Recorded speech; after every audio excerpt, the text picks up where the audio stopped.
This conference will now be recorded. Yeah, so welcome back everyone. In this segment of our course, we'll be discussing on the tools that will be used by an IT business analyst at work. So when I mention the word tools, it's not just about one or two technical tools. It could also mean about some softwares which are used, some sort of database related, techniques which are used, and all of those things, which it's good to have an idea about when you're getting into the job of an IT business analyst.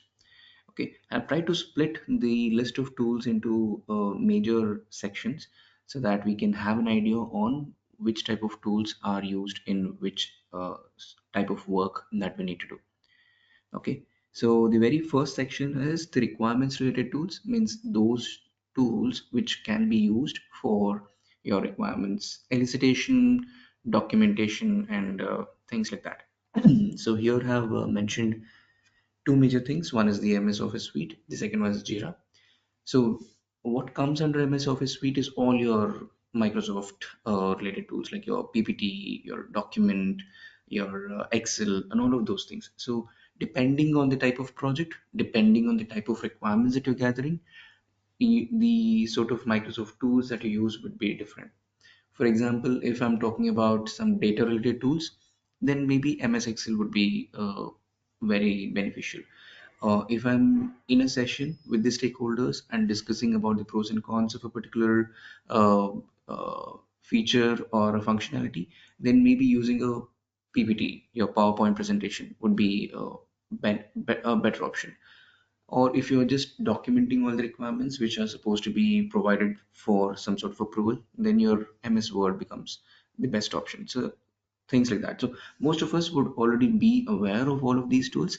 It's just about it knowing a bit more about how you can use it in a better way. So that's what comes into picture when we talk about the MS Office suite. For example, MS Word, which is there.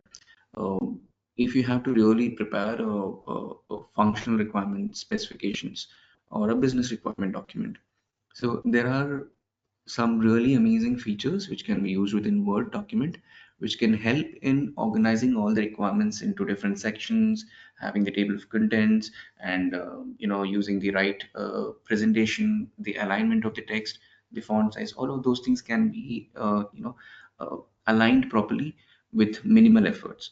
So knowing those things will really help you a lot. The second thing that I mentioned is Jira, which is again for you, when it comes to your documenting your user stories or epics, themes, features, and all. Usually, Jira is the go-to tool that is used in most of the projects. Okay, so again, it's not a really complex tool to really understand. Even if you go through a couple of tutorial videos on YouTube about Jira, you'll be able to understand and you'll be able to use it without any problem. The second thing is the requirements modeling tools, which is nothing but in quite a few projects where you're working on a user interface.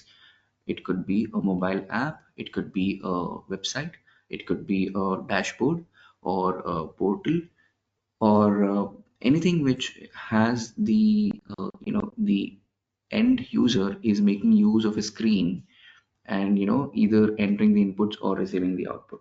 So if there is anything like that involved in your software application, then you might be required to create some wireframes or some sort of low fidelity diagrams, or you might have to get into creating some sort of prototypes and all.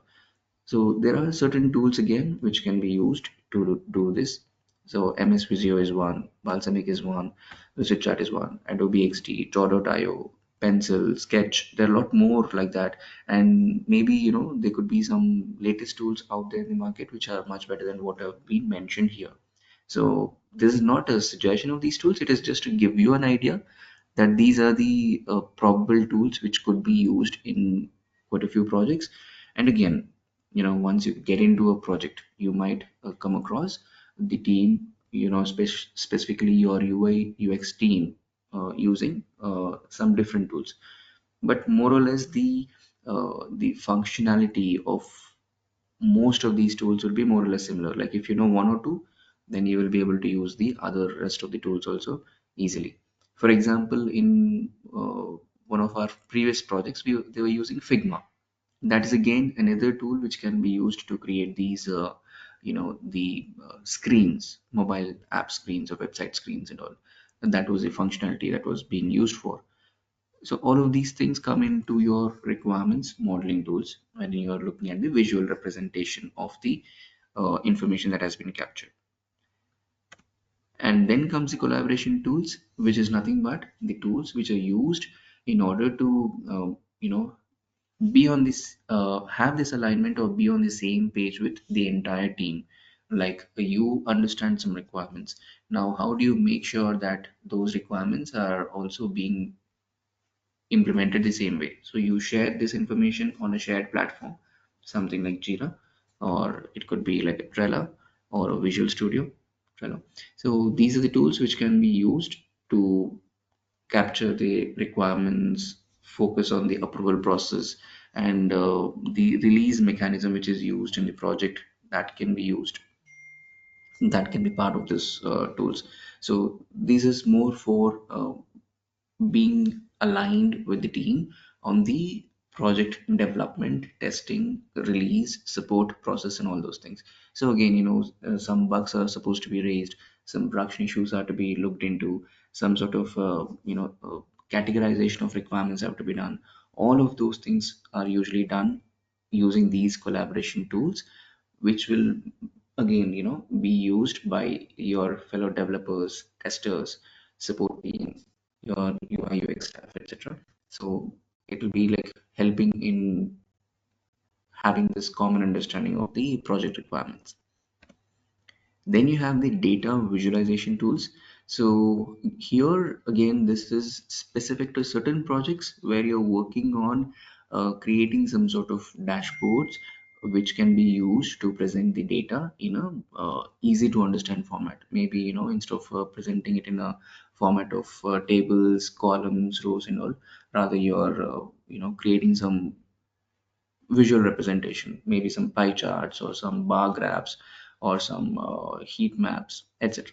So for this again, there are a lot many tools out there in the market, but the major ones are Tableau, Power BI, and Google Analytics.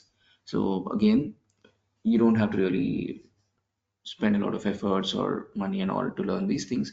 You'll find a ton of uh, tutorial videos easily available. So you can search for those, you can get an idea. And in fact, Power BI is a free to use tool for individuals. So you can in fact download, install, and start using it also to get a better understanding of how it can really help you in better visualizing the information. Apart from this, you also have some other tools like SQL. Again, within SQL, there are multiple uh, variations of SQL that are out there in the market. You can refer to some websites like your what is it?